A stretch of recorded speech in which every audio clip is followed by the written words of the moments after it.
J'ai fait dans les premiers temps beaucoup de personnages d'enfants.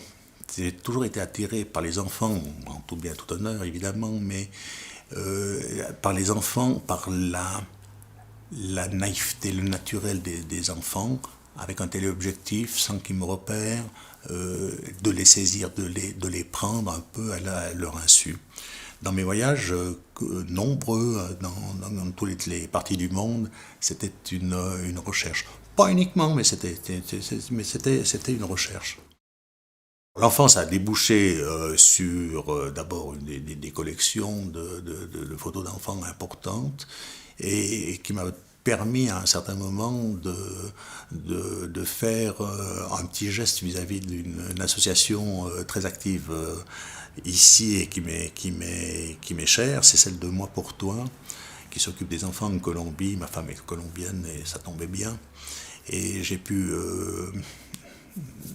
fabriquer un objet pour leur offrir, pour leur permettre de faire un certain nombre de dons. C'était un coffret qui était basé qui était en carton et qui comporte des cartes postales. Et des cartes postales d'enfants, des mondes, pas seulement colombiens, mais du monde entier, avec des petits noirs, des petits blancs, des petits asiatiques, des petits, voilà, il y en a de toutes les... Et cette enfance du monde entier qui vient en aide aux enfants, particulièrement de Pereira en Colombie, moi, l'objet, l'idée surtout, le projet m'intéressait bien. Et puis j'ai eu la chance d'avoir Marie-Antoinette Gorée, encore elle, qui m'a aidé et qui m'a drivé techniquement dans la réalisation de ce projet.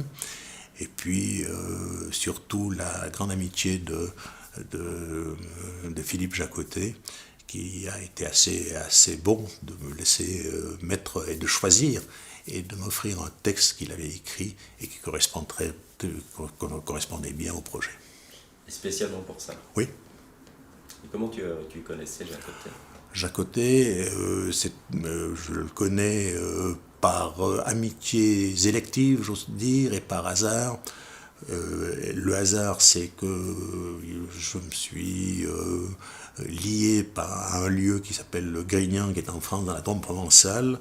Et le hasard fait que Philippe Jacotet vit là depuis 40 ans, donc je l'ai croisé dans les premiers temps, et puis les rencontres se sont multipliées, et l'amitié s'est mise là au milieu, et s'est développée.